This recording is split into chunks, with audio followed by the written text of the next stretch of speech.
Hello my dear friends and welcome to my channel. Don't forget to make yourself a cup of hot tea because today we have very interesting stories and one of them is a story about a woman who tries to give her kids to a stranger for babysitting. Please subscribe if you haven't and I hope you'll enjoy it. So this happened yesterday and I'm still kinda pissed about it. The stupidity of some of the people I come across at work could give anyone a migraine. Yesterday, I added yet another person to my list of idiot customers that I've seen at work. A bit of background information. I'm a cashier and stocker at a local grocery store in my town. Due to us being an essential establishment, we've been able to stay open. The problem is, the store doesn't provide us employees with much to protect ourselves. The best they've been able to give us is disposable gloves, which I suppose is still better than nothing. Still, I live with my 60-year-old mom and I don't want to bring home anything from work that might put her at risk. I voiced these concerns to a friend of mine who makes masks and she happily made one for me. I've been wearing it to every one of my shifts and I've received many comments from people asking me where I got it. Once I explained to them that a friend made it for me, they usually drop the subject. Until yesterday, that is. Here's the cast. Me equals me, EM equals entitled mom, M equals manager. So there I was, standing in my lane and watching the clock slowly tick by. I had already had some particularly infuriating customers before M showed up, so I was more than ready for my shift to be over. I see EM approaching from a distance and suspect nothing of her, for she doesn't hold the trademark appearance of your typically Karen. Oh, how naive I was. EM pushes her cart through my lane and I plaster a forced smile on my face and switch into customer service mode. We make small polite conversation and she seems nice enough. But then, she asked me the fateful question that started this whole debacle. So where did you get your mask? Oh, a friend made it for me. Well, it's very pretty. Looks well made too. It is a pretty mask. A sky blue fabric decorated with red roses. My friend knows me well. Yeah, my friend has made a lot of masks so she's pretty good at it. EM then gestures to her daughter who is sitting in the cart playing on some kind of tablet. I wish I could find a mask for my daughter. I wouldn't want her catching anything. I'm sure you can find someone in your neighborhood who makes them. Or you could try and make one yourself. They're pretty easy to make. Odd, and then EM says this. I don't suppose you could just give me yours. I'm a bit taken aback by this question and move away from her a couple inches. I'm sorry but I'm gonna have to say no. I need this mask for my job. Well, can't you just get your friend to make you another one? She's very backed up on orders from people asking her to make masks for them. Besides, I've been wearing this mask all day. It's full of my germs. Oh, I can just wash it when I get home. I'm sorry, but I'm not giving you my mask. I need it to keep me and my family safe. EM has started sounding like your average Karen at this point. It's also worth noting that she kept slowly inching towards me during this exchange. As we kept going back and forth with her saying that her daughter absolutely needs it and me saying that I need it because I'm an essential worker, she kept getting louder and louder to the point where one of my managers noticed us and was watching the exchange.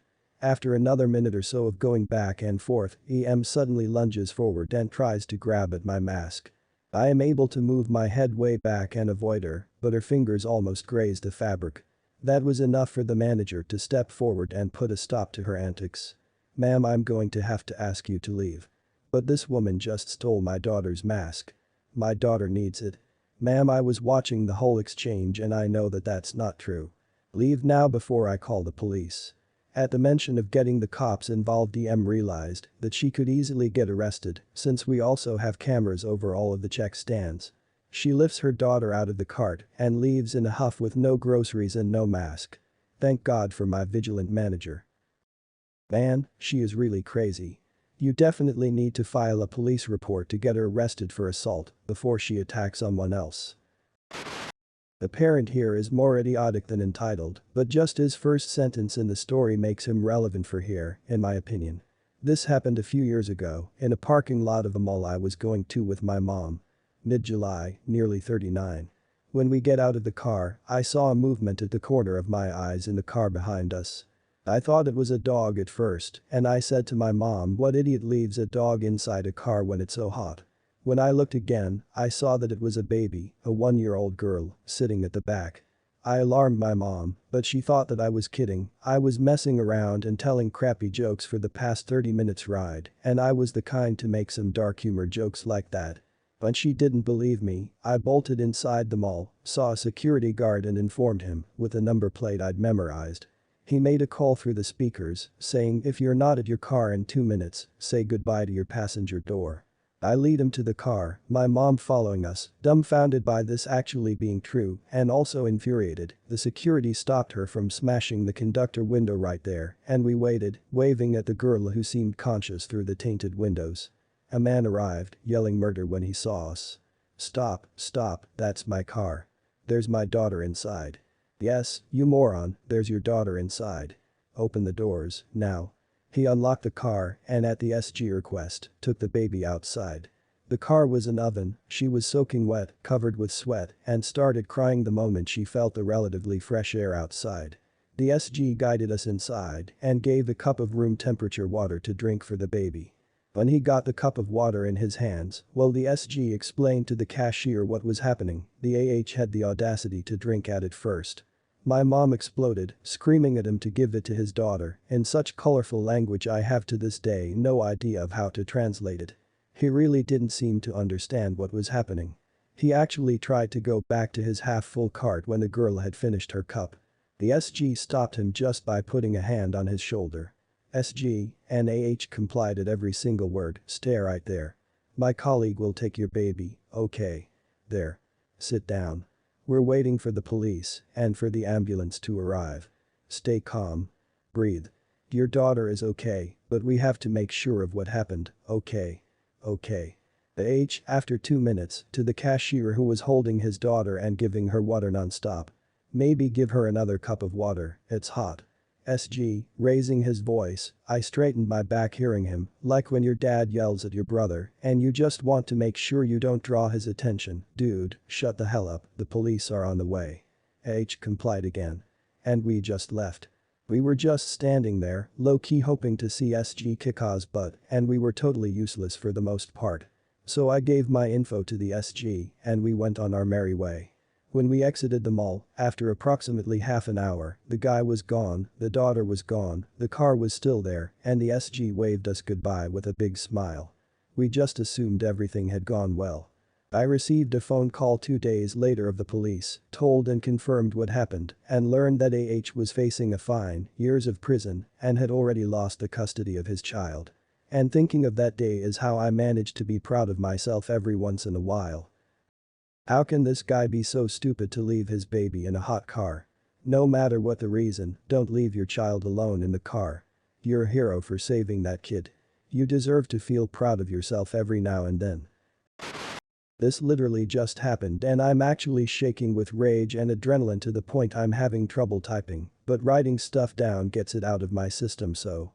First up, be warned, there will be salty language. Backstory. When I was diagnosed with my chronic pain condition, my doctor put me in touch with a couple of support groups based in my city. I became friends with a few members and, when one of them is having a flare-up, I, or someone else who isn't flaring, will swing by and help out with chores and errands. Cast. EM. Absolute nut job, CK. Confused kids, me. Sleep-deprived ball of pure rage. Sometimes when my condition flares up, the pain in the joints in my feet will cause the muscles to cramp. Which pulls harder on the joints. Which causes the muscles to cramp harder, which, look, you're all smart folk, I don't need to tell you that this is not the greatest wake-up call in the world. After a bad night of this, I finally got to sleep at around 5:30. At 7:03, I checked, there was a loud banging on my door. Thinking it was maybe a postman with a parcel starting her rounds early, I grabbed some sweetpants, my postie is really cute, and hobbled to the door. Upon opening the door, I find some estate rat-looking woman on my doorstep with 3 kids texting on her phone. Finally, I need you to look after my kids for a bit and then take them to school, all said fast, without even looking up from her smartphone. Then she freaking turns around and starts walking off. Wait, ugh. What? Who are you? Not kidding, never seen this witch before in my life. FFS, I'm F's friend. Me, starting to wake up fast, because, well, crap. Okay, but why are you trying to dump your kids on me at 7 in the morning? I don't know you or them. I'm genuinely starting to panic now. Look, I know you do this for F all the time, so just look after my freaking kids. No. She'd already started to walk off again but spins back around. What the hell? You look after F's kids all the time, so just freaking look after mine, you freaking jerk. Still going to be a no. I occasionally do favors for my friend F, I don't even know you. No actual clue what she was screaming here, but she was actually spraying flecks of foam from her mouth. Now, take your kids and back off or I'm calling the police. Closes door. Takes deep breath. Thinks all is over. Of freaking course it isn't. What even happens in these people's heads? Hammering on my door and screeching. My door is half glass, so I start to worry she's going to break it. I grab the phone from the dining room, back to my poor abused front door. Open the door. Listen, you freak. Sees phone. Sees me dial phone. Hello? Police, please. Gathers up these poor freaking kids and scurries off. So I made a cup of tea and came here to vent, and it's actually helped. I guess you need to have a chat with your friend F about what's going on. And also, call CPS. I'm sure they will be interested about EM leaving her kids to a complete stranger. A few weeks ago I witnessed a large car crash, 7 cars involved of which 3 totaled. Today I got news that everyone involved survived, which to me was a reason to not post it just yet. If anyone died, I would not be writing this here. Maybe still not the best story, because people act crazy in such situations, but I mainly want it off my chest. My hubby and I were driving about 5 cars behind the accident when it happened. I was driving around 180 kilometers per hour, 110 miles per hour on the highway, where 110 kilometers per hour, 70 miles per hour was allowed.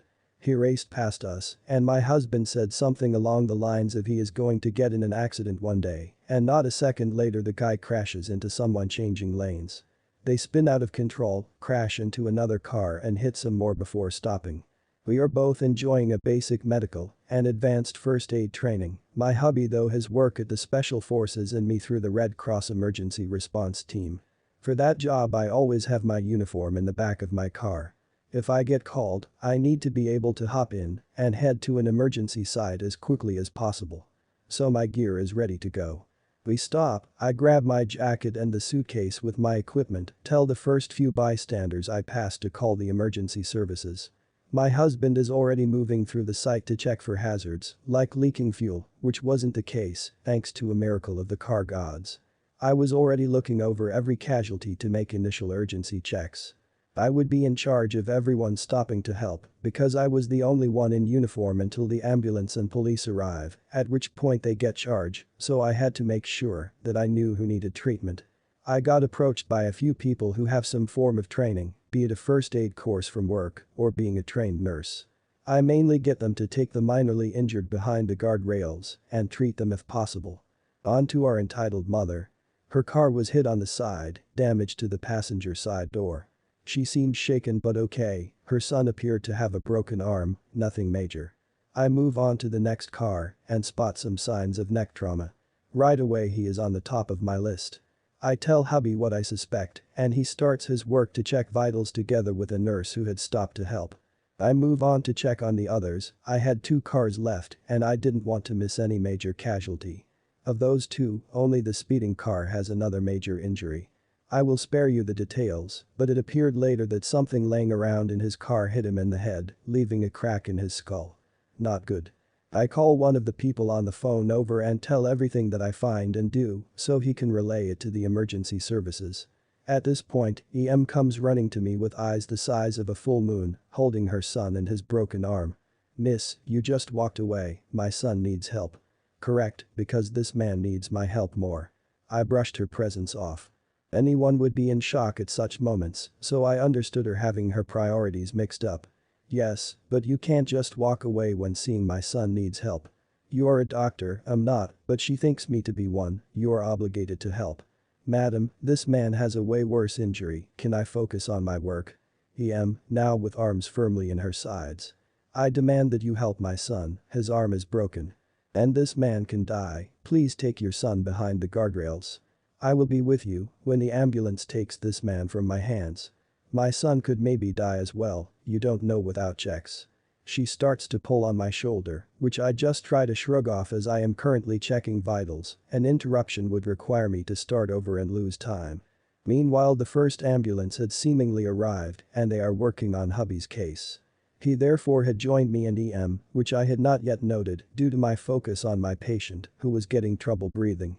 Let's take a look at him then, and he kneels down in front of the boy, checking his breathing and pulse to get a basic image of his vitals.